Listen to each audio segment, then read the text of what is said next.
పోయిన ఎన్నికల్లో జిల్లాలో ఒక్క సీటు దక్కకపోయినా టికెట్ల పోటీలో తగ్గేదేలే అంటున్నారు కడప తమ్ముళ్ళు. ఒక్కో నియోజకవర్గంలో ముగ్గురు నలుగురు సీట్లు మాకంటూ ప్రచారాలు కూడా మొదలుపెట్టారు. కడప నియోజకవర్గంలో ఆ సీటు చుట్టూ ముగ్గురు తిరుగుతున్నారు.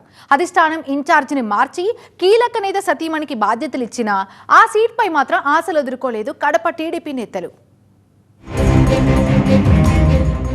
మహిళా నేతకు ఇన్ఛార్జ్ పోస్ట్, కీలకమైన మైనారిటీ ఓట్లు, కడప టీడీపీలో కుస్తీ పట్లు, వైసీపీకి కంచుకోట లాంటి జిల్లా, సీఎం సొంత జిల్లా. అలాంటి చోట కడప నియోజకవర్గంలో టీడీపీకి మంచి క్యాడర్ ఉంది.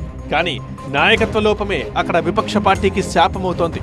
సమన్వయం లేకే సీటు చేజార్చుకుంటున్నామన్న ఆవేదన టీడీపీ క్యాడర్లో ఉంది. ప్రతిసారి అభ్యర్థుల్ని మార్చడం కడప నియోజకవర్గంలో టీడీపీకి పెద్ద మైనస్ పాయింట్ అవుతోంది.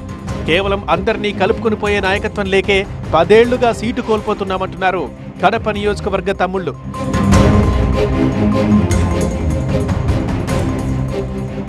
ప్రధాన పార్టీలైన వైసీపీ, టీడీపీ కడప నియోజకవర్గంలో పోయినసారి మైనారిటీలకే సీట్లు కేటాయించాయి.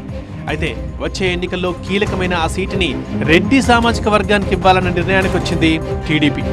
జిల్లాలో పార్టీ ముఖ్య నేత, పాలిట్ బ్యూరో సభ్యుడైన శ్రీనివాసరెడ్డి సతీమణి మాధవిరెడ్డికి ఇన్ఛార్జ్ బాధ్యతలు ఇచ్చింది. వచ్చే ఎన్నికల్లో సీటు ఆమెకే అని పార్టీ శ్రేణులకు సంకేతాలు ఇచ్చింది. ఆయన పట్టు వదలని విక్రమార్కుల్లా ప్రయత్నాలు చేస్తూనే ఉన్నారు కొందరు. మొన్నటిదాకా ఇన్ఛార్జిగా ఉన్న అమీర్ బాబు మైనారిటీ కోటలో ఇస్తారన్న ఆశతోనే ఉన్నారు. మరో నేత అనంకానపల్లి లక్ష్మీరెడ్డి తన కోటలకి కడప సీట్ ఇప్పించేందుకు ప్రయత్నాలు చేసినా ఫలించలేదు.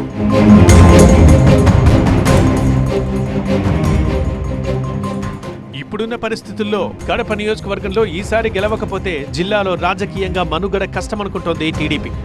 ఈసారి కూడా ఓడిపోతే ఉన్న కొద్ది క్యాడర్ తలోదారి అయ్యేలా ఉంది. అందుకే వ్యూహాత్మకంగా రెడ్డి సామాజిక వర్గాన్ని, అందులోనూ మహిళా నేతని తెరపైకి తెచ్చింది.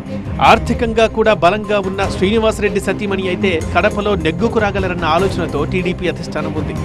అయితే మైనారిటీలు ఎటువైపు ఉంటారన్నదే చర్చనీయాంశమవుతోంది. ఇన్ఛార్జ్ బాధ్యతలు తీసుకున్నాక నియోజకవర్గంలో విస్తృతంగా పర్యటిస్తూ క్యాడర్ని ఏకం చేసే ప్రయత్నంలో ఉన్నారు మాధవిరెడ్డి. అయితే ఈ పరిణామాలతో అసహనంగా ఉన్న అమీర్ బాబుతో దూరంగా ఉంటున్నారు. లక్ష్మీరెడ్డి కుటుంబ సభ్యులు కూడా అంతగా కలిసి రావడం లేదంటున్నాయి టీడీపీ శ్రేణులు. భార్య బరిలో ఉండడంతో అందరినీ కలుపుకొని పోయే ప్రయత్నంలో ఉన్నారు శ్రీనివాసరెడ్డి. మైనారిటీలో పట్టున్న అహ్మదుల్లాను కలిసి మద్దతు కోరారు. మాజీ మంత్రి మద్దతిస్తే మైనారిటీ ఓటింగ్ టీడీపీకి కలిసొచ్చే అవకాశం ఉంది. దాంతోపాటు రెడ్డి సామాజిక వర్గం ఓట్లు బలిజల్లో కొంత శాతం మళ్లించుకోగలిగితే కడప సీటుపై టీడీపీ పట్టు సాధిస్తుందన్న లెక్కల్లో ఉన్నారట తమ్ముళ్ళు.